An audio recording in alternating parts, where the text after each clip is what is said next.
Today is the 6th day of December 2014, and I'm delighted to have Vasanti with us again. We had one wonderful session previously, and now she's here again. Namaskar. Vasanti, last time we talked about a lot of things, but we didn't touch too much on Panditji. And I know that he was a great blessing for you, and I also know that you were a great blessing for him. So could you talk a little bit about Madhav in the ashram and even perhaps the trip to America? Yes, that of course will come later, because it was the last year's, it's at that time that you went to America. Well, Madhav Pandit was one with whom I came into close contact only after some years, after becoming an ashramite here. I knew that he was remarkable and all that, but when I joined the ashram, Sri Aurobindo and the mother were both in their physical bodies. And when those Himalayan peaks were there, we had no eyes for anyone else. There was Nolinikanta Gupta, secretary to Sri Aurobindo, the one who had introduced me to Mother, early days, because Madhav was at that time just a boy and he had just was coming to the ashram and going. He was not known as that, and so my attention was mostly after Mother, because Sri Aurobindo, of course, we could see only 4 times a year. So I can't say that it could be an inner relationship, but on the external plane, I can only give the experiences which I had in my inner interaction, which you recorded at that time, my first meeting and all. Yes. But Mother was someone who guided us every day, and we went to her. She allowed us to come to her to guide us about 4 or 5 times a day, from morning to night, because she was working on us, you see. So we were very busy working in the ashram and being ready for Mother, because there we had to be receptive. And then we had to absorb what she gave us, because there were very powerful charges, you see. So at that time, whoever else was remarkable, we did not notice, because we knew that many people in the ashram were very special. So I must say that I began to be aware of Champaklal's stature and Amrita's stature, and Pavitra's stature, and so many others by and by as I grew up here. And I myself was a raw novice, you see. 11 years old when I first came, then going on, coming and going and so on, and finally settling down when I was 17. And a young girl of 17 in my generation used to be very ignorant about the world, and you know how we were kept sheltered from the rest of the world. The girl child was kept always, it was protected. And my father, having been a government officer, you see, even to school I could not go alone. I was escorted back and forth. So you can imagine how girls were protected and we had no interaction. So when I came to the ashram, I really was very raw, and I couldn't really gauge anybody's stature and all that. I'll come to Madhav afterwards. So, but after some time I saw that there was an office, the office of Nolinida's assistant, in a room just outside the meditation hall. There was Madhav Pandit there. And someone introduced me to him afterwards, because we belonged to the same community, Konkani speaking Saraswat Brahmins. So I was given work in the library because the school had not come up to my standard. I had not completed my education, but the ashram school had not come up to my standard. I couldn't join. I joined as a sadhak, a worker. So I was given work in the library. And the library was at that time situated in the ashram main building. in the other house called the library house. About 30,000 volumes were there. Sri Aurobindo Library was not formed there. We didn't have that building. It was owned by the ashram, but a French some official occupied that place. He was given as his quarters. Only when the French vacated could mother get that building. And then quickly they shifted the books there because she wanted to make a fine library building. But that was the library building, which is now the reading room. Its aspect was different in the front room. It was a very important room because in that library, Sri Aurobindo and mother gave interviews to people. Yeah.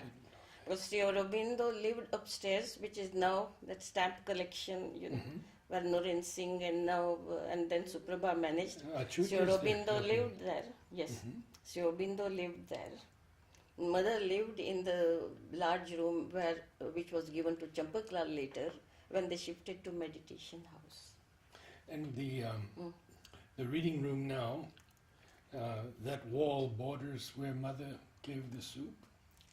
Yes, it borders that this thing, and the whole aspect of it inside it was completely different with the table and this. The reception service was the French section of the library, and in the hall, which is the now reception service hall, that is where mother gave soup to at different times. And the librarian Premanand was one of those to whom Sri Aurobindo gave an interview, and afterwards, at that time. She met Sri Aurobindo first because he came here before Sri Aurobindo retired. Then asked Sri Aurobindo for permission to see mother. She used to remain in the background. You see, the whole, if one talks of the old things, one will just go on talking about these things. So that is, but by the time I joined, Sri Aurobindo and mother had already shifted to the meditation house. And Nalinida's room, Amritada's room were just off the meditation hall. And Madhav's office was just on stepping out, it was there you could find it, just on stepping out of the meditation hall.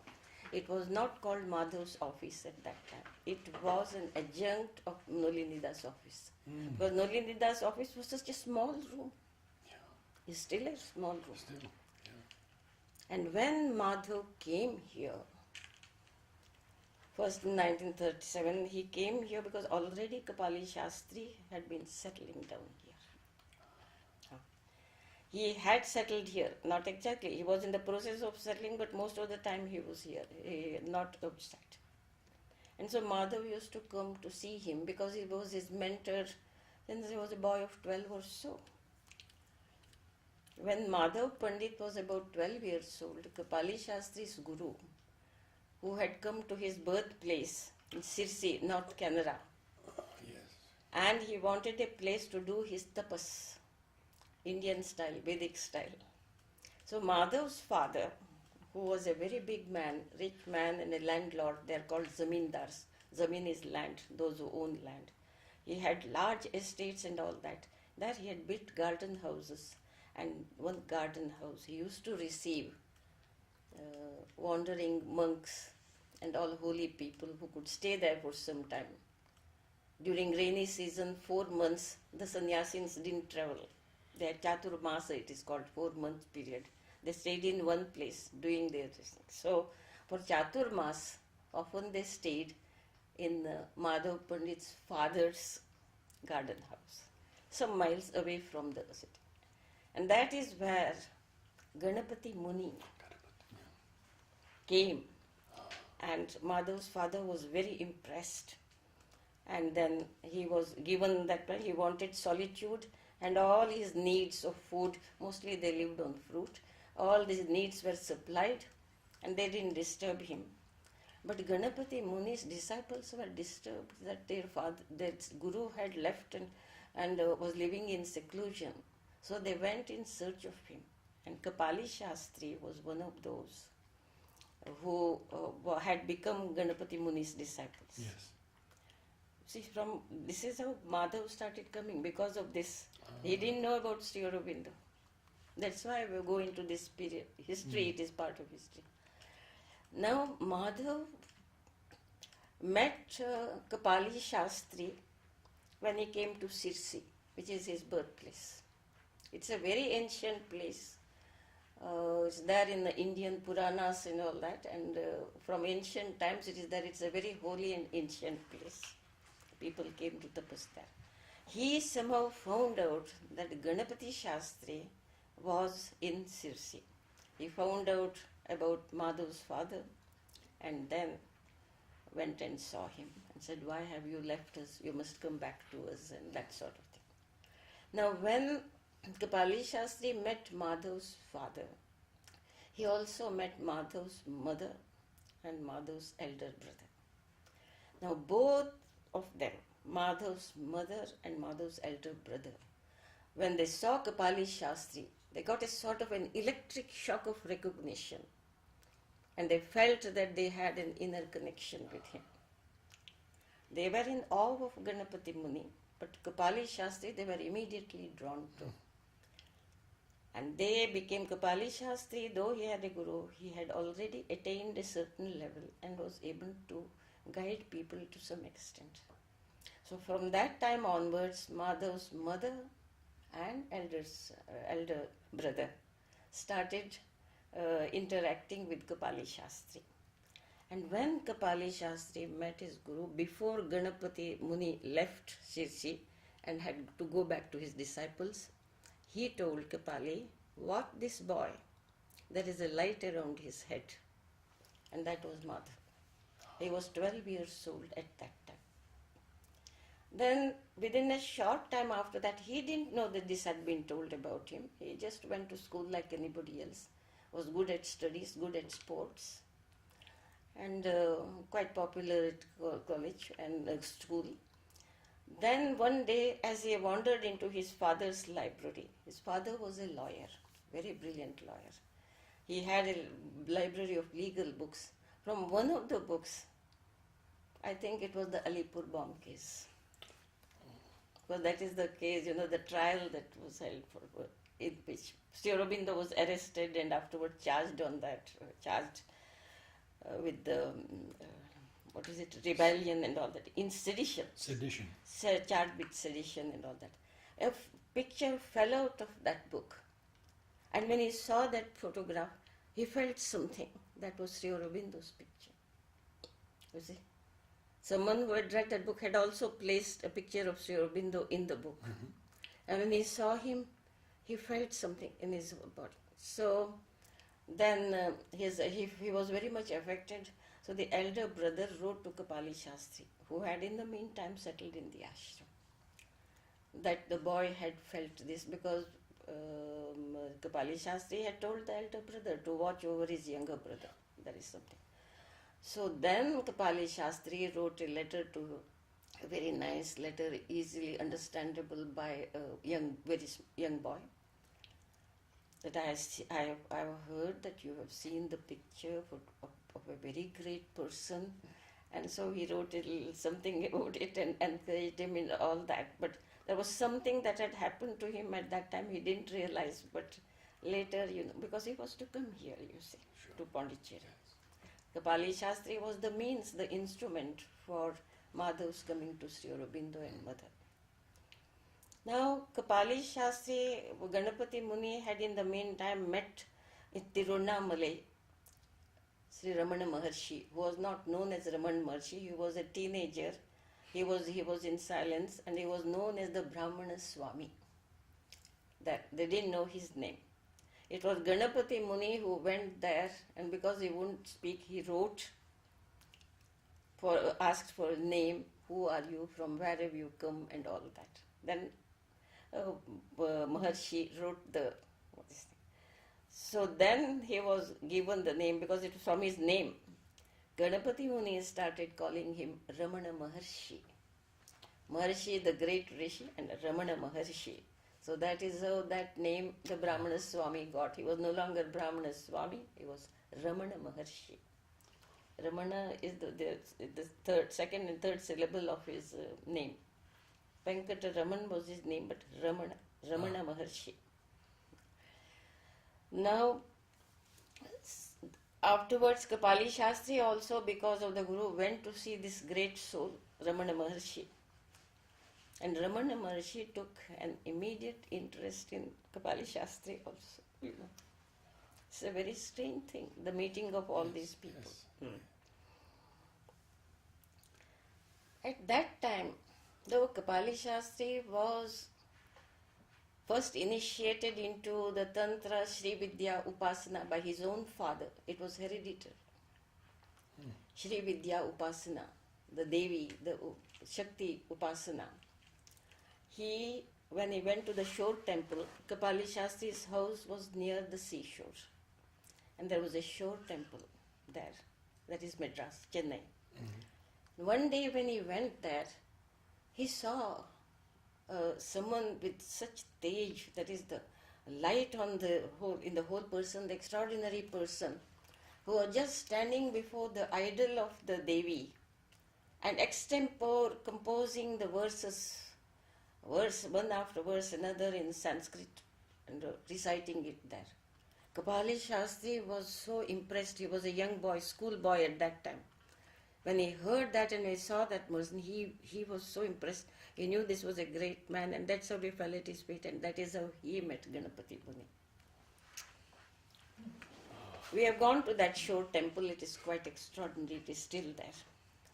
So this is how the strange thing is that one thing leads to another, and one doesn't know afterwards where it ends.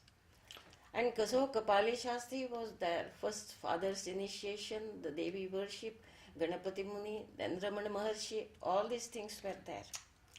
Then he was a Sanskrit teacher in a high school in Chennai, Kapali Shastri. And one day when he went to something, the shopkeeper told him, I have received this journal from Pondicherry, from Sri Aurobindo Ghosh. They are bringing out a journal called the Arya. Of course, I don't understand anything about it, but he is a great man, very spiritual man. Perhaps you will understand it. And he gave him the issues. On reading it, he was struck dumb, because what Ganapati Muni felt about the Veda and what he himself felt about the Veda, Sri Aurobindo had felt and explained beautifully the secret of the Veda. And there was Gita and others, but about the Vedic studies, it was really remarkable. He said, so what we have been feeling is true, though it was not, supported by the older interpreters. Yes. So he really wanted to, and also he was interested in Sri Aurobindo as a freedom fighter. Kapali Shastri was a fiery patriot, and his friend was Subramanya Bharati, who had accepted Sri Aurobindo as his guru, and he also was in exile from Chennai to escape, to evade British arrest by the British, and he was in Pondicherry. So immediately Kapali Shastri contacted Bharati. Can I meet Sri Aurobindo? Because I hear you are close to him. So Bharati said, we must wait for a proper opportunity, because he doesn't see many people, but we will find some way. In the meantime, there was a small literary club here. There were some literary men, poets, and all been assembled here. All of them freedom fighters and exiles from British India. So they had a literary club, and they organized a function where they called a guest speaker, and the guest speaker they called from Chennai, that is Kapali Shastri. He accepted it with alacrity, because he felt, now I'll be able to meet Sri Aurobindo. Because at that time you have to get visa and all these things, even to come from Chennai to Pondicherry. So he managed to get the visa and all that from French, and he came to Pondicherry. The very day he arrived, he went immediately to Bharati's house. And as he was waiting, Bharati was chanting something, and Kapali Shastri was struck dumb, because the Vedic influence was there in that Tamil poetry, Later, Bharati told him that it was because of his contact with Sri Aurobindo that he had a new vision, new understanding of the Veda, and so he had, just as Sri Aurobindo wrote hymns to the mystic fire, interpretation to those, Bharati has a collection of poetry based on those things, but original poetry, very beautiful poetry, which are all these Agni songs. In Tamil. In Tamil, yes. At that time, Sri Aurobindo said to people, because Bharati used to come like that, he is a great man who will be, whose greatness will be recognized in course of time, and it is true. He has become the national poet of Tamil Nadu. Extraordinary inspiration in those songs, Agni songs, and very mellifluous. When people speak Tamil here, you won't understand that. Of course, in Pondicherry, they don't speak it beautifully, but it can be spoken beautifully. But that poetry is very melodious, very mellifluous, to hear. I have sung one song of those, yes. Because a Tamil man asked me, can you sing Bharati's song? So I tried at that time. Now, of course, many people sing, but I think I was one of the earliest to sing one of those Agni songs, Yeah. So we're back in the 60s and that sort of thing. And I had to give my own tune to that. Well, anyway, these are by the way, I get derailed, from time to time. It's a old treasure for us. So this is how, then Madhav had started coming to Chennai during his holidays to be with Kapali Shastri. And the contact continued, and he contacted with Sri Aurobindo and Mother. He gave him Sri Aurobindo's and Mother's books to read after that. But I am anticipating. He begged Bharati to fix an appointment for him with Sri Aurobindo. So he was given an appointment on a particular day in the afternoon. Sri Aurobindo lived in that guest house, what is called the guest house. Opposite the big silk cotton tree. In archives, you can see diagonally opposite the archives, you can see that it's the playground section, but at the back. Right. That room has been kept there. Yes. Sri Aurobindo lived there. It was called the guest house. After they moved to library house, then to meditation house, they called it guest house. But they had shifted there, and mother was not there at the time. Mother had not started living in that house. When mother came in 1914, she stayed in that archives house. But she met him. She met him in that place. On the staircase. Yes, in the same place. Yes. In the same place, Sri Aurobindo met Sri Kripali Shastri, had darshan of Sri Aurobindo. I see.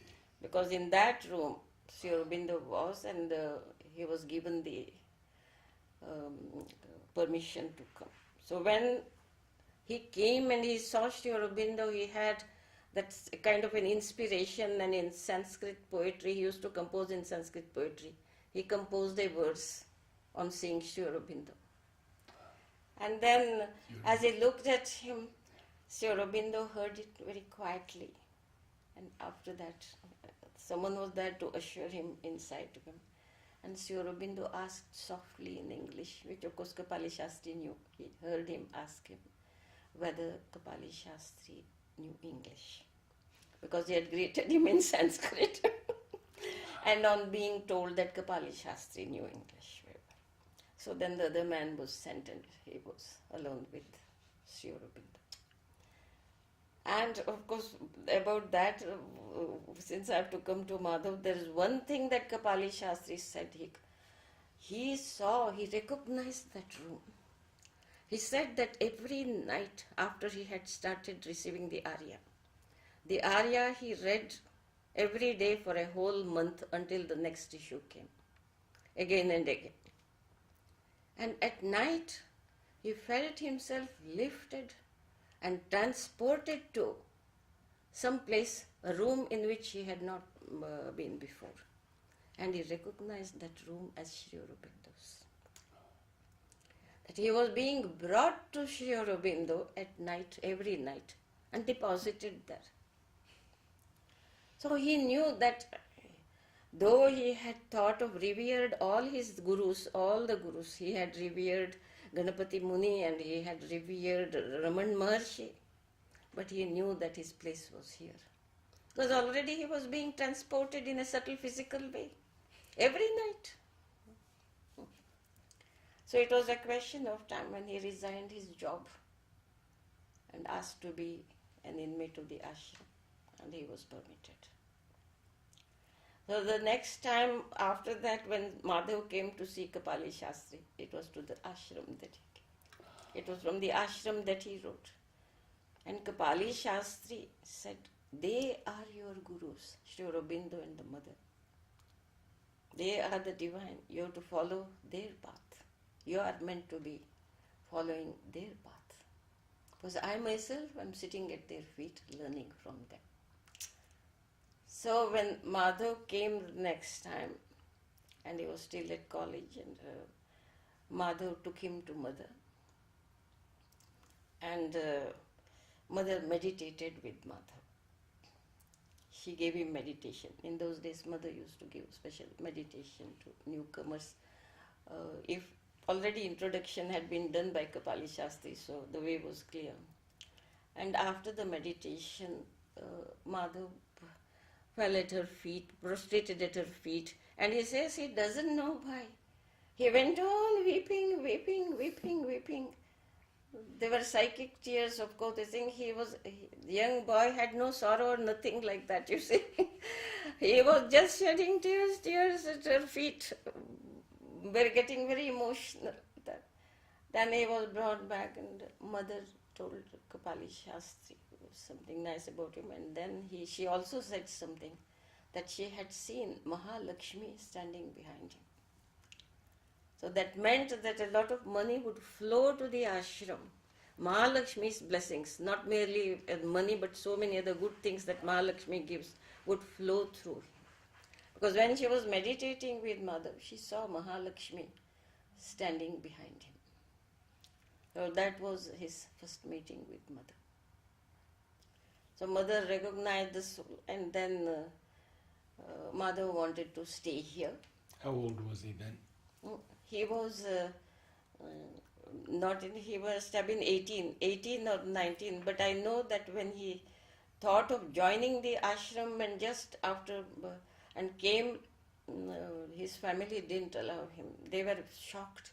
You see, it was a very wealthy family, and Madhav was the youngest and everybody's pet. And until then, he seemed a normal young man, enjoying life and playing tennis, winning prizes in debating speeches. He was immediately, he could he could give speeches, and he won many medals for that. And they felt, a young man like that, and he also used to do exercise and all that, so he was well built. And suddenly he says, I'm going to stay there. People associated only at least late middle age and old age with ashrams and other things no one would renounce earlier. Indian way of life, that first brahmacharya, the student period, then grahastha, that is the life of the householder for many years, fulfilling all the duties. Then vanaprastha, withdrawal partly into retreats and all that. Finally, sannyas, renunciation. These 4 stages all the people passed through. That is how they. So at first stage itself, after student stage, to skip the 2 stages and go to the last stage, they felt it may not be wise for him. So they said, no, you are too young now. So when he finished his BA, he was graduation in the college, BA, Bachelor of Arts. He was in his 19th year. They said, no, you must be at least 21, his elder brother said. And he was used to obeying his elder brother because his elder brother, were very loving, generous, and completely. By this time, Madhav's father had passed away. And Madhav's mother and sister also came and joined the ashram before Madhav did. Yes, yeah. It is the mother gave them the house which was for some time Debu's homeopathic this thing. Just next block to this one, Kapali Shastri's house. I've been there. Yeah. There, Madhav's mother and widowed eldest sister, she used to have many experiences. Sundari, the eldest sister. She had also become a widow. So mother and daughter came here His mother, of course, felt after her husband's passing she was not interested in staying there. She wanted to go to the ashram by this time, and she wanted to be where Kapali Shastri was because he was her mentor. So they came and settled down in the house that is next to that Hindocha, this thing, the next block. But Debu was there, and furniture service is next to that house. Remember? I knew his mother, of course. His mother, you had seen him. His eldest sister you saw. Very dark and plump and all that. Sister. Eldest sister, Madhav being the youngest. And Madhav's mother was married very early. So the childbearing years were long. No family planning. Huh? Yes. So children got born, and they were all of them remarkable. And Madhav's mother was beautiful. When she passed away, mother said to someone she was beautiful. Madhav's mother was slim, light complexioned. She was from Goa. You see. The same caste, of course, but from Goa. And Goanis are quite nice looking, you know. So now by the time she came here, she was old, of course, but still sign enough of beauty was left. Because I met her at that time. She used to prepare once a week special sweets for Aurobindo at home and give. In those days, the female disciples were allowed to cook something and send upstairs. And Aurobindo had not developed diabetes, thank God, and then so he could appreciate those sweets. Now she occupied herself like that, and they used to work a little, do some work here and there. So Madhav then came here and he wanted to stay, but the eldest brother said, no, our father has just left us and now you also want to leave us. It will be hard for us. So they didn't allow him. So Kapali Shastri also said, wait for 2 years, just 21, you will be 21. Then he told him, we can give you a share of your property which you can offer to the ashram.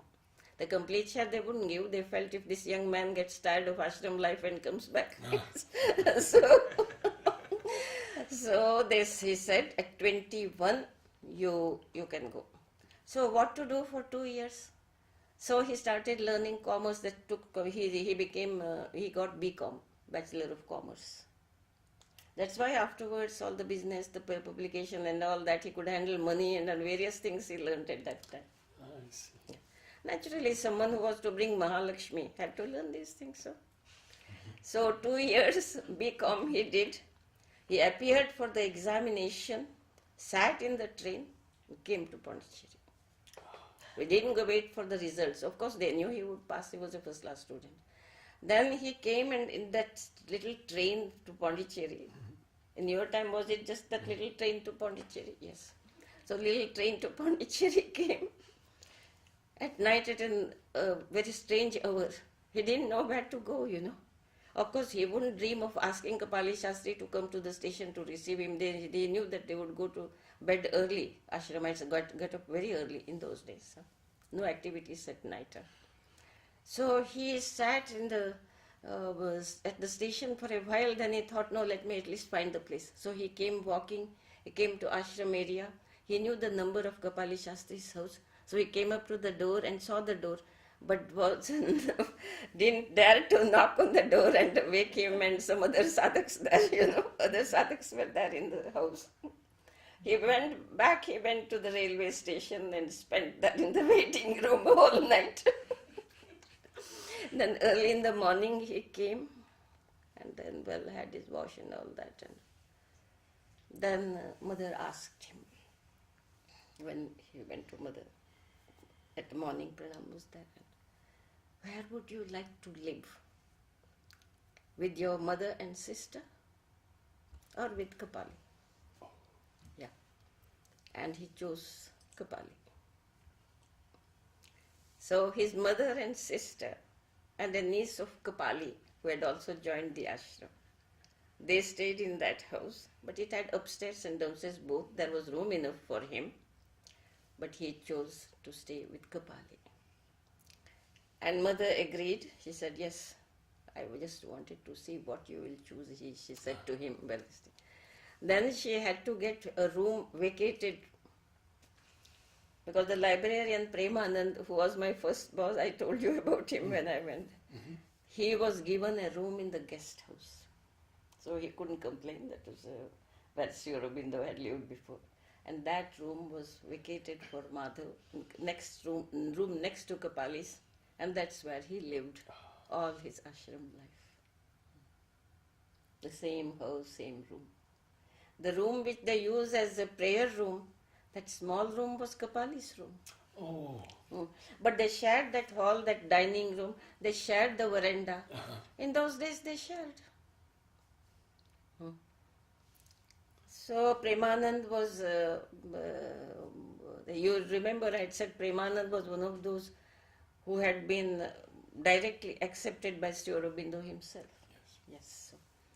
So he went to that house where there were some others who were close to Mother upstairs, and among them Satyendra Thakur. You must have heard his name, Satyendra, who was Sri Aurobindo's personal attendant also, one of the attendants. Yes. So Premanand was quite happy there, and Madhav was shifted here. And that is how Madhav started his ashram life. The next big, then where was he to work? Because everyone had to work in the community. Yes. Like monks and nuns who work for the, their monastery and nunnery, so like that. Life was very much like that here, in those days life was very ascetic. I've lived during that period. It's very nice too, yes. So then they decided where should he go, this, that. Then Sri Aurobindo and Mother themselves decided that he was to work as assistant to Nolini.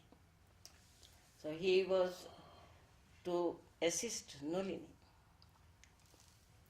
So he went to Nolini. There was no office room. The one that is his office room now, that someone lived, maybe Dureswami. Maybe Dureswami. About that I couldn't say, but most probably Dureswami. So do you know which was Madhav's little office? There was that, mother's couch there where her body, after Yes. her... Yes. From that place, there is a little door opening into a tiny room below the staircase. With the roof like that, You know the rooms below staircases, how they are.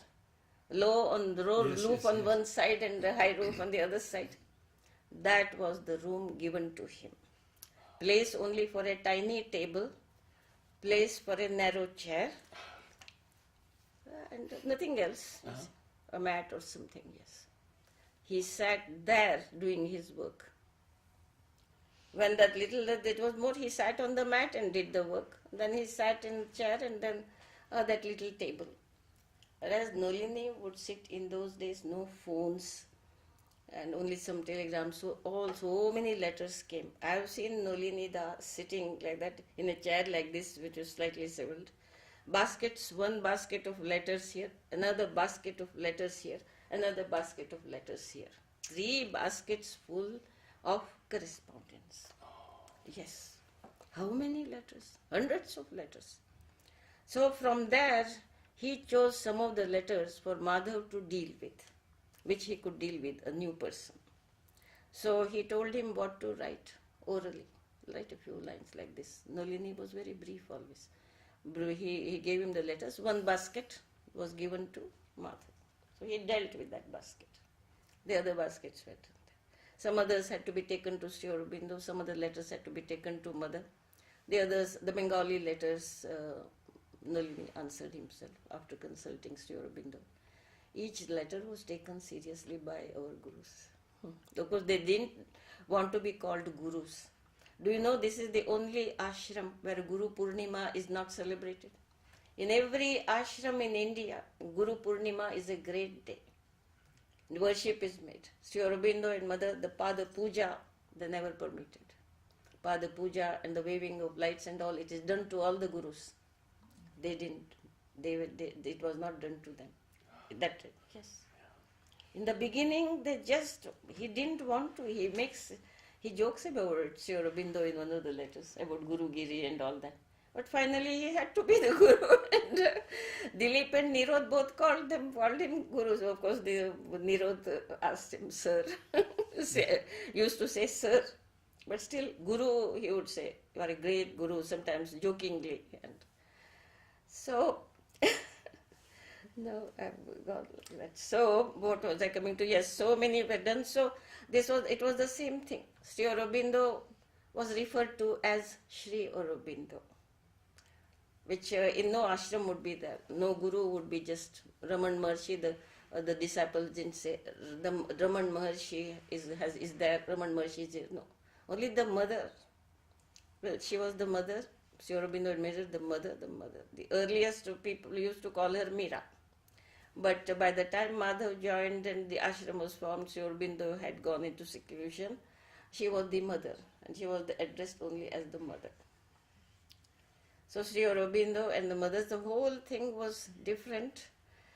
But every day, mother gave a meditation to all the disciples in the evening. And once during the day, pranam. Each one could go to her separately. And the balcony darshan was there at 6 o'clock. So interaction, going to mother twice a day, and then early morning balcony darshan, it was there. Now Kapali Shastri used to walk on the terrace of his house, because from there he could see mother walking on the terrace, because before that new room was built. I wanted you to talk about that. Yes. He used to walk there because as he walked, he used to see mother, and it's a pillar of light, and that pillar of light moving when she walked up and down on the terrace. And he felt he should show it to Madhav also, so he took him to the terrace and showed him. He also saw the pillar of light moving. The mother's figure, but it was all pillar of light, white light. Today a man came to me and he asked if he could spend half an hour with me, because he wanted to tell me that he had seen this column of white light, and he didn't know it was mother, but he said it was so moving to him. It was just the column of white light, and there is a certain word for it and a description in the Vedic hymn. Now, of course, I can't recite it right now, it was so many years ago. And that to see that, they would walk on the terrace every day. So, they were full of mother, and Sri Aurobindo. Kapali Shastri wrote the Secret of the Veda, Sri Aurobindo's commentary. He translated into Sanskrit, because he felt the Bhashya commentary has to be done in Sanskrit also, following the three acharyas. The three acharyas were called the three main paths, philosophical paths of the Indian philosophy. Advaita, that is Shankaracharya. Dvaita, Madhvacharya. Vishishtadvaita, that is Ramanujacharya. Of that, Vishishtadvaita comes closest to Sri Aurobindo's philosophy. Actually, many intellectuals, the intellectual Brahmins who were philosophers of Vishishtadvaita, turned to Sri Aurobindo at that time and wrote, when the Advent was started, they wrote the first articles, contributed articles to them, making the comparison between Sri Aurobindo's philosophy and Vishishtadvaita. Vishishtadvaita is modified monism. Advaita is pure monism. Yes. So, Vishishtadvaita, Varadachari and others, they were really very fine people of fine stature, you see. I have heard that sometimes someone who wrote a research book here, dismissing many of those things as adorations of disciples and things like that. But in those days, the Brahmins were so kattar, that is to say, so orthodox and so fixed in their things. They would not have accepted any philosophy which seemed foreign to them unless they had personally experienced the divinity of the Gurus. Each one of them was shown the divine forms of the mother. They saw that divine form, they got the grace, and then only they accepted me. Yes. Including Ganapati Muni. those various aspects of the mother. When Ganapati Muni came here to see mother, because Kapali Shastri was staying here, and every day mother was meditating with him, and then he saw her in a different form of the Divine Mother. So many forms, and he described them to Kapali Shastri. Without that, such a Vedic scholar, such an orthodox Brahmin would not have accepted their divinity. So they were not just adoring disciples, they were themselves gurus. Yeah. So this type of research has not been done by that person, and you know whom I mean, yes. So, well... I remember the story of when he came to the ashram gate, Ganapati Muni, Yes. and they said, "Who is this boy?" And they didn't want to let him in. And mother heard him chanting her name. Yes. No, there was inner connection between these people, because that was the time of the great awakening and the great synthesis of the various philosophies in the integral philosophy and the integral yoga, you see. So, all these people had to be brought here like streams, merging and going towards the ocean. See, that is really. Though they were not disciples, but they saw the divinity. They saw the future, the great spiritual future of the spiritual movement, for which they were all working. They were all working towards it. And then they saw everything combined here, in an integral way. And that was what impressed them. So Ganapati Muni understood why Kapali Shastri had come here finally. Yes. So Madhav was given work there, and he started working at regular hours, and Kapali Shastri then, the rest of the time, put him through a discipline for the next 12 years. Yes. Getting up at a certain time, meditating, then having a little tea or whatever it is that they were used to, then some exercise, go for a walk or whatever, some exercises and all that, because mother was always doing this thing. So integral yoga, you had to have that integral practice, you see. So then go for work. Work started early in those days. By 8 o'clock, many ashramites were in their things. So he went and worked. After coming back, a little rest. After that, he put him through a whole program of studies, of various disciplines. He had to study, go for work again in the afternoon, come back, and of course going to mother was there, and meditate, and in the evening go for a walk along the beach. Every day.